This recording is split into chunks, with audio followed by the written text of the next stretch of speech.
আরে এটা আমার বাইক, নতুন নিলাম। চল তেঁতুল খাইতে যাই। না রে, আজকে তো কোনোভাবেই যেতে পারবো না, বাসায় প্রোগ্রাম আছে। কিসের প্রোগ্রাম? কালকে আমার এঙ্গেজমেন্ট। আই শোন, আমার এঙ্গেজমেন্টে কিন্তু তোকে থাকতে হবে, কালকে চলে আসবি। বিয়ের ডেট কিন্তু আগামী শুক্রবারে। আপনার মেয়ের যে ব্রেন ক্যান্সার সেটা আপনারা জানতেন না?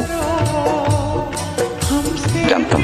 আমার মেয়েটার খুব শখ ছিল ছোটবেলা থেকে, ও বউ সাজবে, শেরনি পরে স্বামী আসবে, ও বিয়ে করবে। অন্তত বাবা হিসেবে আমার দায়িত্ব যে আমার মেয়েটার শেষ ইচ্ছাটা পূরণ হোক। বড় জোর আর 1 মাস বাদ।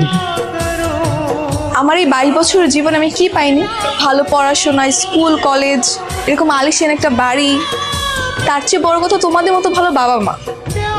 তাহলে একদম কান্নাকাটি করা যাবে। হ্যাঁ, আমি এত অবাক হওয়ার কি আছে? এই আজকে তেঁতুল খেতে যাবো, দিয়ে যাবি? তোকে যদি কোনো দোকান থেকে অফার করা হয়, আজকে তাদের অফারের শেষ দিন, তুই কি করবি? বেশি বেশি করে কেনাকাটা করবি না? হ্যাঁ, বেশি বেশি করে কিনবো। আমিও সেটাই ভেবেছি, যতদিন বাঁচবো বা যে কটা দিন বাঁচবো খুব হাসিতে সুন্দর মতো বাঁচবো। তোর যত ইচ্ছা আছে আমাকে বল, আমি সব পূরণ করে দিব। তাহলে আপাতত আমার ইচ্ছে হচ্ছে তোর এই ফকিনি গেটআপ চেঞ্জ করা, একটা সুন্দর হ্যান্ডসাম ছেলে হতে হবে তোকে, লুক চেঞ্জ করে। কি বলছিস? এটা ফকিনি লোক? হ্যাঁ হ্যাঁ, ফকিনি গেটআপ না তো কি? আরে তুই দেখে, আমি তো তোর বাসার সামনে যেতেছিলাম তোরে আনতে।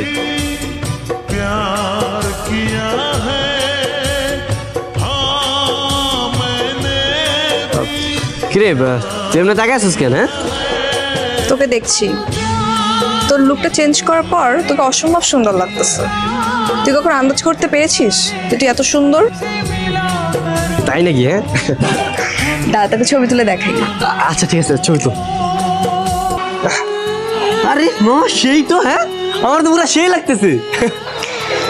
যাক, আমার ইচ্ছে পূরণ করতে গিয়ে হলেও তোকে যে ছাগল থেকে মানুষ বানিয়েছি, এটাও একটা শান্তি। কিরে তোরা বলতে জীবন আমার গার্লফ্রেন্ড হবে না? Meet my girlfriend. কিরে মামা, কটা লাইছো? তাহলে তোরা তো দিনে বাইক কিনা সার্থক হয়েছে। মানে ওকে আমাকে পটানোর জন্য বাইক কিনেছিল নাকি? হ্যাঁ, তুমি জানো না? কি বলতেছো সেগুলো? এই তোরা উল্টা পাল্টা কি বলিস? আরে এখন গোপন রেখে লাভ কি, সব তো জেনে গেছি, তাই না ভাবি? আরে ওর বাপ ওরা ভীষণ ভালোবাসে, ওর বাপ ওরে লোন কইরা বাইকটা কিনা দিছিল।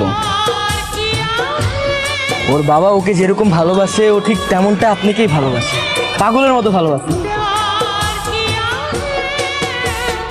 আপনি যদি পারমিশন নেন, আমি ওকে বিয়ে করতে চাই। সত্যি তুমি আমার মেয়েকে বিয়ে করতে চাও?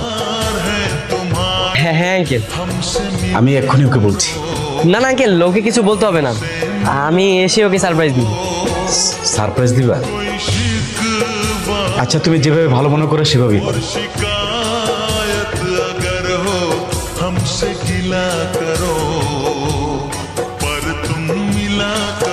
হ্যালো হ্যালো, কোথায় তুই? তুই কি আসবি না? আরে তোরে বললাম না আমি